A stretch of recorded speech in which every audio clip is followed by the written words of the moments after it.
Many people picture Iran as a monolith, a single room in Tehran where a few clerics pull every lever of a unified state. This animated map shows the scale. With a population of over 88 million spread across a landmass larger than France, Germany, and Spain combined, micromanaging a country this geographically fragmented from one capital city is a structural challenge. In reality, power is distributed across a decentralized web of ancient trade hubs, industrial corridors, and rival theological centers that each operate with their own internal logic. To understand how the country actually functions, we are evaluating Iran's top 10 cities. We've ranked them based on the specific return on investment they provide to the state across 4 pillars: religion, economy, politics, and history. Evaluating this matrix of competing regional nodes provides a framework for seeing how localized protests, industrial output, and theological authority interact to sustain the central government. Coming in at number 10 is Karaj. Sitting just outside Tehran, it functions as a demographic pressure valve for the capital. The city provides essential workforce housing and serves as a major industrial extension, but because it grew largely as a modern sprawl, it lacks the distinct historical and cultural identity found in older provinces. Moving to number 9, we find Kerman, located in a high-altitude desert environment. This image of Kerman's open-pit mining operations shows why the region is vital. The state extracts copper and zinc reserves here that form the supply chain backbone for Iran's aerospace and ballistic missile programs. Number 8, Kashan, shifts away from heavy industry. It sustains a portion of Iran's non-oil export economy through high-yield traditional agriculture and textile production, including world-renowned silk and carpets.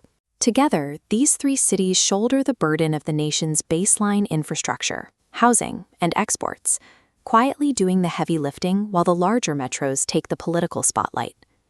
At number 7 is Ahvaz, positioned on the oil fields bordering Iraq. It is the primary energy engine of the state.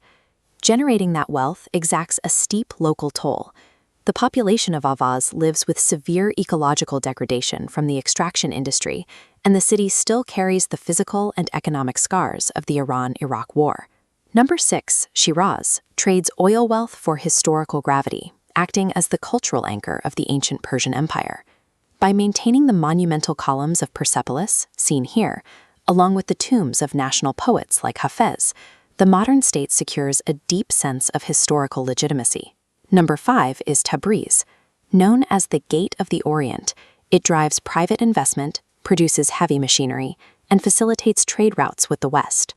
The state relies on these regions to generate industrial and cultural capital, but it must constantly manage the trade-offs: ecological ruin in the south, secular friction in the west, and regional pride in the north.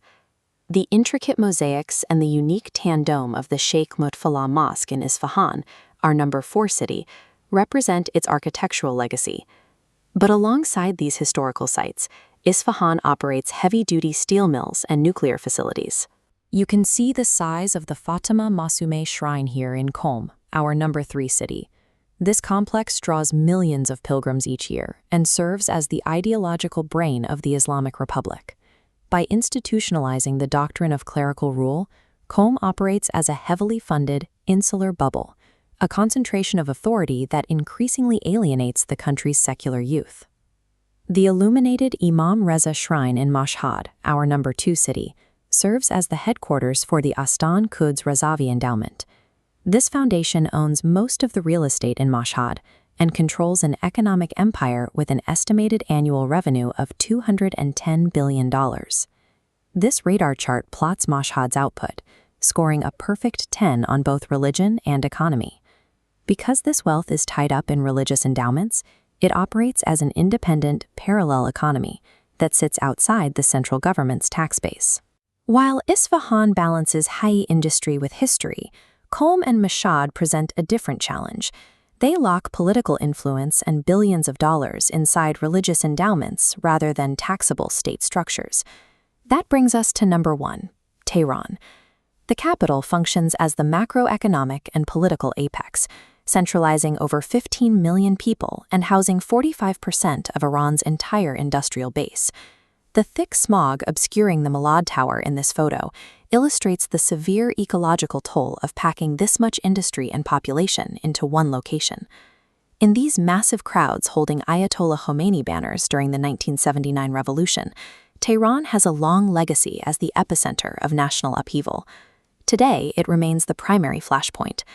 Images of young women cutting their hair amid protest signs show how Tehran is the arena where a modern, secular youth population continues to clash with the established political forces of the regime. Tehran's output is massive. It commands the state on the global stage, but the cost of that control is acting as the daily battleground for the nation's internal cultural friction. Seen through this 10-city lens, Iran appears less like a top-down monolith and more like a complex balancing act of regional specializations. This matrix chart plots the top cities to reveal the structural strategy used to manage these resources.